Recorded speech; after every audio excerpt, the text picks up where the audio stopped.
What's up, everybody? Welcome back to Juan Round episode 11. On this week's episode, we're going to go over the UFC 313 main card. I'll give my fight picks, and additionally, I'll react to the news about TKO boxing and how I think it'll change the sport. We are a little over halfway to 100 subscribers, so I want to thank you all who have liked, subscribed, and shared.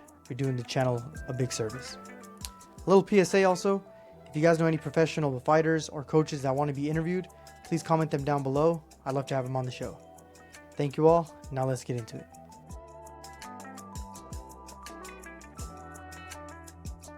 Alright, UFC 313 is this weekend at T-Mobile Arena in Las Vegas, Nevada. In the main event, we got Alex Pereira taking on Magomed Ankalaev. Let's see here. Magomed Ankalaev. Alright, I believe the odds makers it's basically a pick'em, with Magomed being a super slight underdog. Let's see, I think there's a common misconception that this dude is a super intense grappler. He is not. Let's see, let's check out their grappling. He averages about, less than 1 takedown per 15 minutes. This dude's got 100% takedown accuracy. That's all I'm saying, compared to 31. His takedown defense is pretty good. Let's see. I believe in his last 4 or 5 fights combined, he's only had 1 takedown. Let's see if that's true. 0 takedowns against Rakic. 0 takedowns against Johnny Walker. Thiago Santos, 1 takedown. Anthony Smith, 0 takedowns. And Jan Blachowicz ended up in a tie. 2 takedowns. All right. So he's got what? 3, 4 takedowns in his last 5 fights? I don't know. I don't think he's going to... Maybe he takes him down once just to prove he can. But that's pretty gross. But I think... I don't know. I think Poetan's am I gonna be able to pull it off on this one? Get the... TKOs. Nah, he's going to knock him out. Say knock him out. 3rd round. Alex Pereira. KO. Alright, in the co-main here, we got a rematch between Justin Gaethje and Rafael Fiziev. Maybe not Rafael. He's not Brazilian, so that was my bad, sir. Rafael. This one I'm surprised that this dude's the underdog. When was the last time he fought? Let's see. Last time that he fought was Gamrot 2023. So a little over a year and a half. Almost 2 years now. And this guy's still considered. And he lost. I think he tore his ACL or messed up his knee or whatever. So I don't understand the odds makers on this. I'm going to go Justin Gaethje. Decision again. Justin Gaethje. Decision. Hopefully that Max Holloway knockout didn't affect him too much. My computer's glitching out here. All right, here we got Jalen Turner taking on Ignacio Bahamondes. Jalen Turner, I believe, is coming off his UFC 300 loss to Renato Moicano, where he was winning the fight. Kind of showboated, kind of didn't follow through with the punches. Ended up getting stopped, I believe. Let's see if that's right. Moicano, 2nd round TKO, yep. And Ignacio, let's see. I think my casualness is showing because I'm not too familiar with him. But this dude's coming off 2 first-round TKOs. Jalen Turner says he's been training, says he's focused. Man. I'm going to go with Bahamondes, 2nd round TKO. All right, I will be taking a scheduled break during this fight. But if I had to guess, don't even want to look at the records here. We're going to go with Yasmin Lucindo, just because. And where are my fucking glasses? Fighting nerd champion right here. The odds, there's no odds because it's going to be an ass whooping. King Green is definitely a gatekeeper at this point in my life, or in his life, not my life, because I'm not a fighter. Dude's pushing what? He's got to be pushing at least 40. And Mauricio Huffy, in his last fight, I believe it was what? A decision win? Yep, decision win. Madison Square Garden. This dude was nonstop action, just putting the ass whooping on him. We're going to go with Mauricio Huffy, second round TKO. And that is the UFC 313 main card picks. Do as you please with that information. Bet accordingly, bet safely. But I'll let you know what picks I'm going to go with.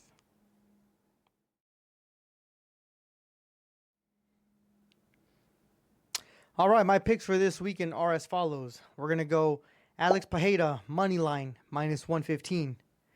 Justin Gaethje, money line, plus 135. Easy money, in my opinion.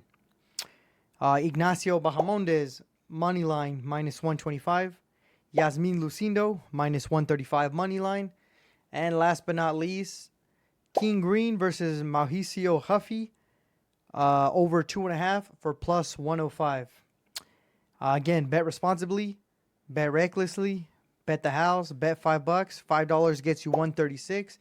Bet your life savings on it. Bet your kids' life savings on it. Lie to your girlfriend. She ain't got no shit. If you win, dude, she gonna be happy. If you lose, we'll figure it out. I only take 10% commission if it hits. I don't know if I'm allowed to say that or if that's legal. So just do it. Do it. Best of luck. Remember, 1-800-GAMBLER. If you have gambling addiction, call 1-800-GAMBLER. All right, yesterday, Dana White announced that TKO Group is partnering with the Saudis to form a new boxing promotion. What it's going to be called? I don't think they've announced it yet. I'm assuming it's going to be called TKO Boxing. TKO Boxing sounds pretty dope. Why is this important?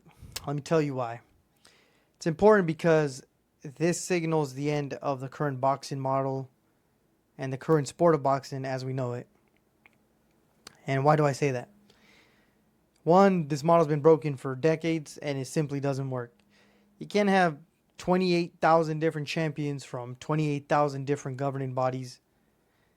This guy's a WBO super lightweight mega champion of the world. This guy's a KFC champion of the West. Fucking, super hood champion from Lord knows where.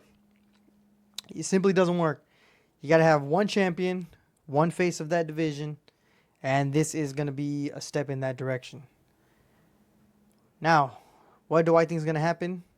Let me tell you. Conor McGregor versus Logan Paul is definitely going to happen.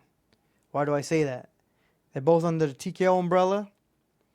The UFC nixed this fight from happening. Why? Because they want all the pie, all the money, the biggest slice in the pie. This is how you get it. Conor McGregor, I promise you, will box under the TKO boxing umbrella. You heard it here first. Tell your friends. Why else is this important? Boom. You like crossover fights? I like crossover fights. Alex Pereira, Alexander Usyk, heavyweight champion boxing fight. Make it happen. Ryan Garcia, Sean O'Malley, make it happen. Canelo Alvarez, Kamaru Usman. Definitely don't do that shit. Nobody ever wanted to watch that shit. I don't know what the hell Kamaru was thinking. He got head kicked into space. Let him be. So yeah. So I think this is going to give him a chance to do a bunch of crossover boxing events. Obviously, they're going to get the biggest slice of the pie. UFC fighters probably won't make that much more in the boxing fight, but they can at least say that they boxed. Another cool thing that I think is going to happen is they're going to go on the same model that One Championship does. They're going to keep the octagon there, but they're either going to box in UFC gloves or just boxing gloves inside of the UFC cage. Just a thought.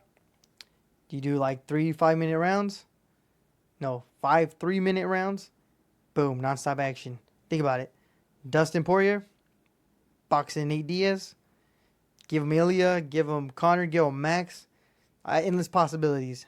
Adrian Yanez, Juan Morand alumni, book him a fight. I'm just going to throw a bunch of shit out, see what sticks.